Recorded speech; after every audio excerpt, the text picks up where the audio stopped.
Where the Lonely Ones Roam by Glimmerglanger. Read by Exmanhater.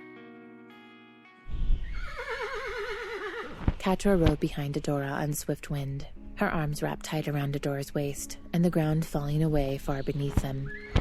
Entrapta suggested that perhaps this talk of a treaty was only to draw Catra into a trap, and the idea had teeth that sunk in, before Catra shook her head. No, she said, frowning. Adora wouldn't do that. You don't know her like I do.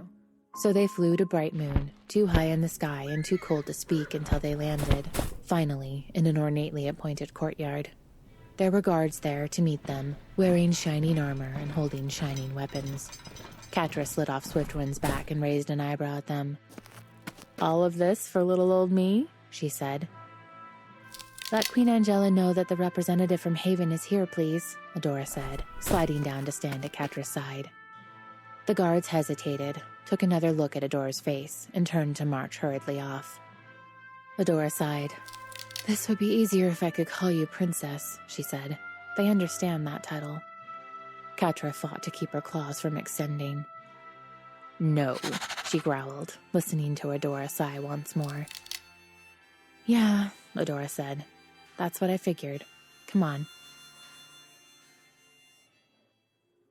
Catra stared around the halls as they walked, taking in the beauty, the open spaces, the richness that all but dripped off of the air. Stones ground together in her gut. She felt her tail twitching, back and forth, back and forth. There was more wealth in this place than she'd seen in her entire life. Wealth and beauty for the lucky dozen people who lived here. She curled her fingers into fists, the bite of pain against her palms holding her steady as she walked across cold marble.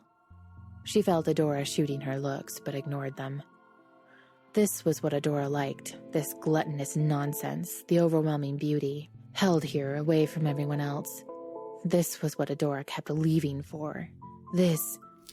Hey, Adora said, touching Catra's arm and drawing her to a stop in front of a gigantic door. Look, I know you're not thrilled to be here, right? But, look, this treaty, it's important. If you can just... Relax, Adora, Catra said, shaking off her hand. I wouldn't want to do anything that would ruin all the hard work you've been doing here. She saw Adora flinch out of the corner of her eyes, and then the doors were opening, admitting them into a room designed to draw the eye to the throne at the far end. A woman sat there, looking down her long, thin nose at them. She shone in the light pouring in at her back. Great wings stretched out on either side of her shoulders. Adora, she said, her expression unchanging. I'm glad to see you returned safely. Adora inclined her head, trying to nudge Catra in the heel. Catra stared forward, crossing her arms, her neck unbent. This is Catra, Adora said, straightening. The leader of Haven. Catra, this is Queen Angella.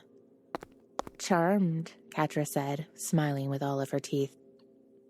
Angella pulled a face, the expression there and gone in an instant. I hear you wish to sign a treaty with my people, she said. Catra opened her mouth to let Angella in on exactly what she felt they could do with the treaty, and Adora squeezed her wrist. She thought of the 2,000 people waiting back in Haven, of Adora barely breathing, her skin cold as ice, and said, It seems like something we need to do. Very well. Angella stood then, tall and slender, beautiful in a cold way. Join me for dinner. I am not in the habit of entering into treaties with those I do not know. Dinner turned out to not be an especially intimate affair.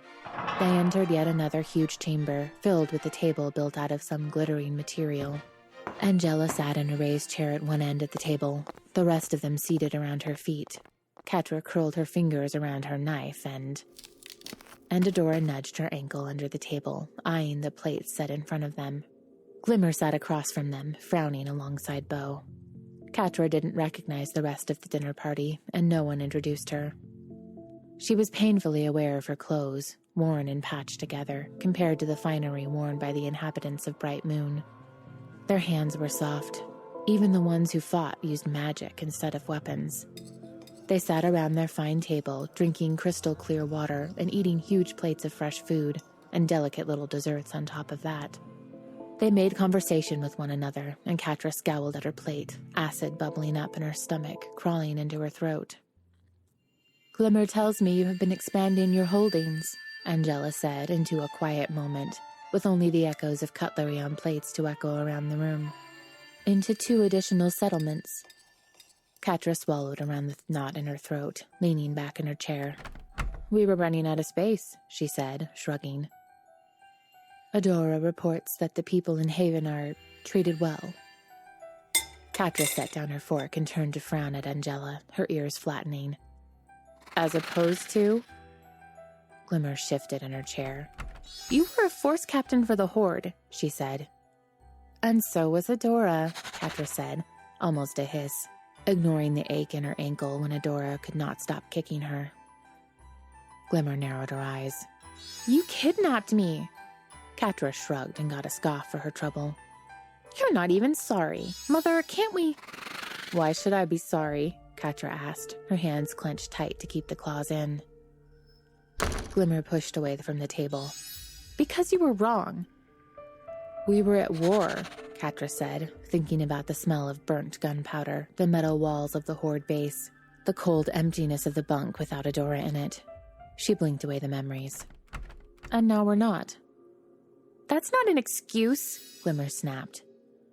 "Fine," Catra said, leaning back, crossing her arms over her chest. "I'll apologize, just as soon as you do. All of you." The fleeting victory on Glimmer's face washed away almost as soon as it appeared. She scoffed. "Apologize for what?" Catra stared, her thoughts racing down dark tracks as she said, "For the death of my mother, and my father, and my brother, and my village." Glimmer frowned down at her. "We called you for help," Catra said. Her voice sounded odd. The words came from so far away. "We called you for help, and you stayed behind your walls and hid, where you were safe." "The Horde—" "No, not the Horde. We swore fealty to you, we obeyed your laws, we paid your taxes, and you left us to die. You didn't even try to help." Catra stood up in the ringing quiet that followed. "Thanks for the food," she said, and turned and walked out of the room.